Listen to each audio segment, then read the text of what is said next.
Comment faire face à une situation qui te fait peur? Tu te sens bloqué face à un obstacle, face à une montagne. Et ça fait peur.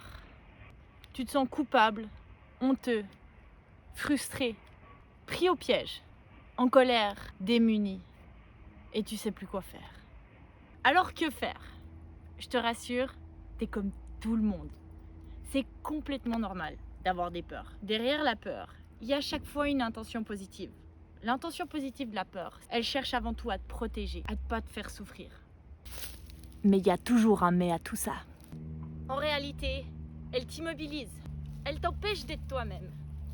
Sans trop de compte, tu compenses ces peurs qui sont à l'intérieur de toi, cette souffrance, cette douleur, par des petits plaisirs immédiats, sur du court terme, tels que la drogue, l'alcool, le sexe, scroller sur ton téléphone pendant des heures, Netflix, chocolat, les jeux vidéo et j'en passe. Ça te fait du bien, ça te permet de respirer un coup. Consciemment ou inconsciemment, elle te fait faire des choix qui sont sur du court terme, des choix qui t'amènent ce plaisir instantané. Le 80% des personnes ont associé la souffrance à un problème. Je devrais le garder pour moi, je devrais même en avoir honte. Donc rassure-toi, je comprends tout à fait que tu as des peurs.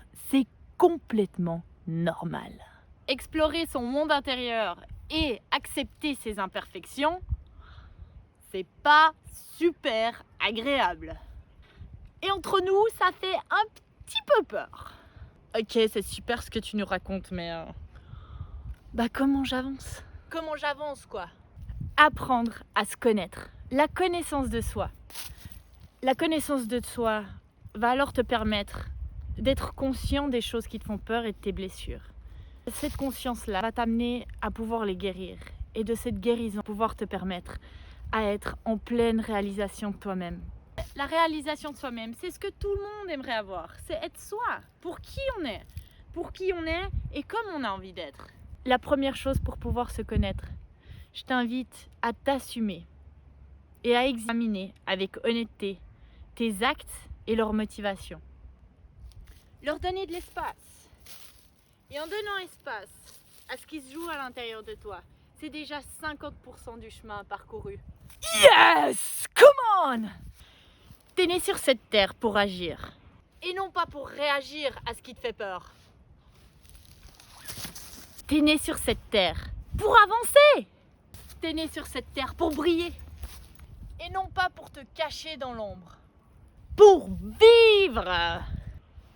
Et non pas pour survivre. Si tu prends jamais le temps pour apprendre à te connaître, pour t'observer, tu deviens le pantin de ta vie. Alors qu'à l'inverse, quand tu prends le temps de contempler les parties de toi aujourd'hui qui te font peur, waouh! Waouh! Alors là seulement, tu te donnes le pouvoir d'être acteur de ta vie et non spectateur de ta vie.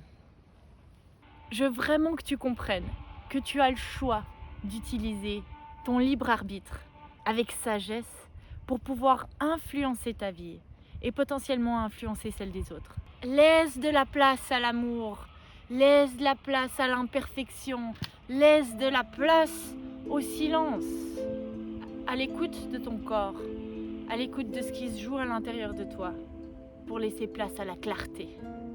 Comment tu peux faire pour te connecter à tes rêves, à ton cœur, à ton intuition? Et c'est là le paradoxe. Plus tu cultives l'amour pour toi, malgré ce que tu traverses aujourd'hui, plus tu contemples tes zones de peur, tu as de nouveau accès à cette partie-là de ton cerveau qui s'appelle le lobe préfrontal, qui te donne accès à toutes tes ressources pour trouver une solution à chaque problème. À l'inverse, quand tu cultives l'ingratitude, tu actives l'amygdale, cette partie du cerveau qui est derrière. Et là, tu te bascules en mode primitif, en mode réaction plutôt que action. Tu perds complètement accès à ton plein potentiel, qui t'empêche d'évoluer, t'empêche de grandir sur du long terme. Ne joue plus l'autruche à te cacher derrière tes problèmes. À la place, lève-toi. Prends le temps de la regarder, donne-lui de l'espace, en leur donnant de l'amour et en te donnant de la gratitude à toi pour pouvoir faire ces efforts d'aller chercher qu'est-ce qui se joue à l'intérieur et comprendre qu'est-ce qui te fait peur. Petit à petit, tu vas te rendre compte que cette peur, elle va se diminuer, jusqu'à ce que tu l'utilises avec toi et non contre toi. Ça laisse place à l'amour et cette possibilité de mettre des actions en place qui sont justes pour toi, qui répondent complètement à qui tu es à l'intérieur de toi et d'avancer main dans la mort avec ce qui te challengeait. Je te félicite de prendre ce temps pour toi et d'aller vraiment améliorer la qualité de ta vie. Je t'encourage à le faire davantage et encore plus. Et si c'est difficile de le faire seul, à t'entourer de bonnes personnes qui vont être là pour t'accompagner à travers ce qui est challengeant. Je te souhaite de vivre ta meilleure vie et d'ici là, je te dis à très vite.